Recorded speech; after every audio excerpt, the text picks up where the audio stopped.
Porter, did you feel in the second half, was it as much defense as offense? I mean, four sides play, and you guys took off after that.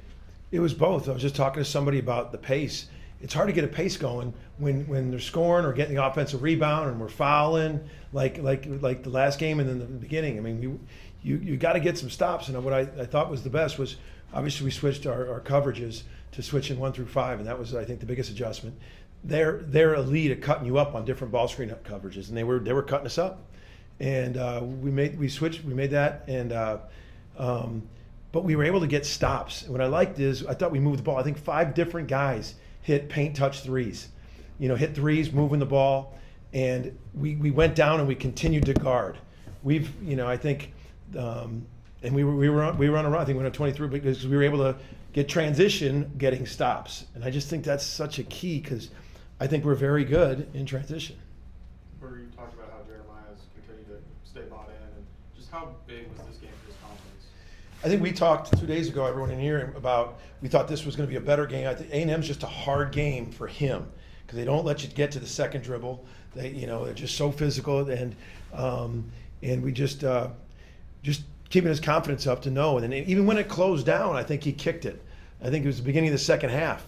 I think he kicked it out. He took some contact and kicked it out. I think it was to Duke, but it might have been one more to Glenn. But I remember the play that he took it, and he's just so good in the open court to get that kind of pace going. But you can do that when your defense is playing like that. And but I think to see 2 freshmen on any level, but on this level, come in and have the impact they had is pretty special. To have this day and age, with fifth-year seniors everywhere, to have not even a traditional freshman and a true freshman do what they did today was pretty good, and it was more than pretty good. It was good to see. Porter, along those lines, we've talked a lot about Dayton, the energy he brings, but it seems like the more he plays, the more he's doing more on both ends of the floor. Offensively, he had 14 points tonight. Just what is it about him that's working so well, and how much does it energize the team? It energizes. I mean, what he does is contagious. I mean, you see him coming off a baseline stagger, denying up, getting his hand on the ball, then diving on the floor. He just makes it contagious. He gets his hands on so many things, and he can cause some havoc on offense because he can go downhill. He's strong to make passes through contact, can knock down shots, but just so many toughness plays that he made. He makes it contagious, and I thought when we got that thing going in the second half, I thought he was a key guy just to raise the temperature in there, effort-wise. He mentioned his nickname is Sparky. That's catching on the team. How do you feel about that for him? Hey, keep rolling then, because he is. For nicknames, for him. Man, that's what he does. He gives us so much energy, and the guys are loving it. I mean, I've heard him. Everyone's calling him that, and I think he's being great at what he does. He's tough. He plays and he's doing that with a great mindset, and he really gives us an edge off the bench. The ball movement in the second half, not turn the ball over, just that's taking care of it. No, yeah, they had 11 turnovers at halftime. We talked about it. I think they had 12 more shots than us at halftime. We were down 4. We just talked about it. We switched our defense, and then we talked about taking care of the ball. We talked about it a lot before the game, but we just weren't. I think one of the guards said to me, "Hey, that their pressure and speed is real. Like they were up there really pressuring you far away from the court. And the more aggressive we got, when you're not aggressive that far back, they can poke at it, and they're elite at it. Third in the country. So I thought we were stronger, more physical, went downhill than we were in the first half. But it just you get more attempts at the rim, and then we shot it the way we shot it. I mean, it's hard, 70%. I mean, so I definitely think the taking care of the ball second half enabled us to do that. I know 20-0 runs aren't necessarily. I think it was 23. I think 23. But 20. I got to take it while we got it. I'll take it, but go ahead. Not easy to come by, obviously. No. Like when your team's in the middle of the run, at what point does it kind of like click, just like what they're doing out there?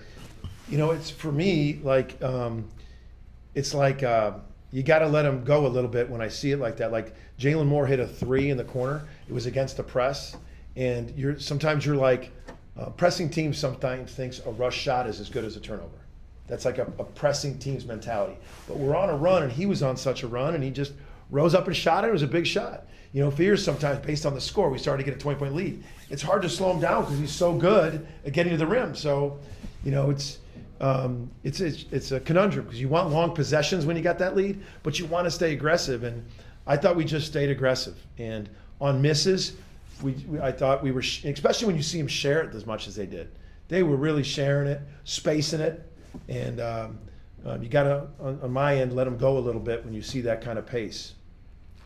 For Jalen to have the 2 fouls and be out early, and then have the second half he did and get to 1,000 points for his career. I mean, how encouraging is that to see? Man, he's so. Yeah, I'll have lots of time to talk about this later, but like he just means a lot to me, and the way how hard he plays, and his mind is pure. You know, he didn't get off to a great start. He really took it on that he didn't get that first block out of the game after the emphasis on rebounding, and he just kept his mind right.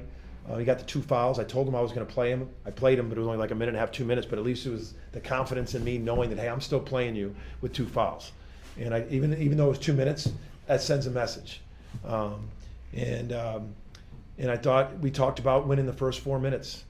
I said, man, we were terrible the first 4 minutes at A&M. We got to win the first 4 minutes. And he was just his leadership, his voice. Even the first play of the half was terrible too. They just drove by us and laid it up.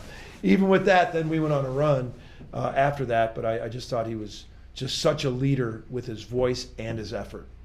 Where you said you challenged the team as far as rebounding, one of the practices this week. What does it say about them to go plus 15 on the board? We just talked about it, and there was a big eruption yelled out when I told them that stat, that we were plus 15. And they know it. They know it. I mean, to be able to have to rebound, you have to do it every night in this league.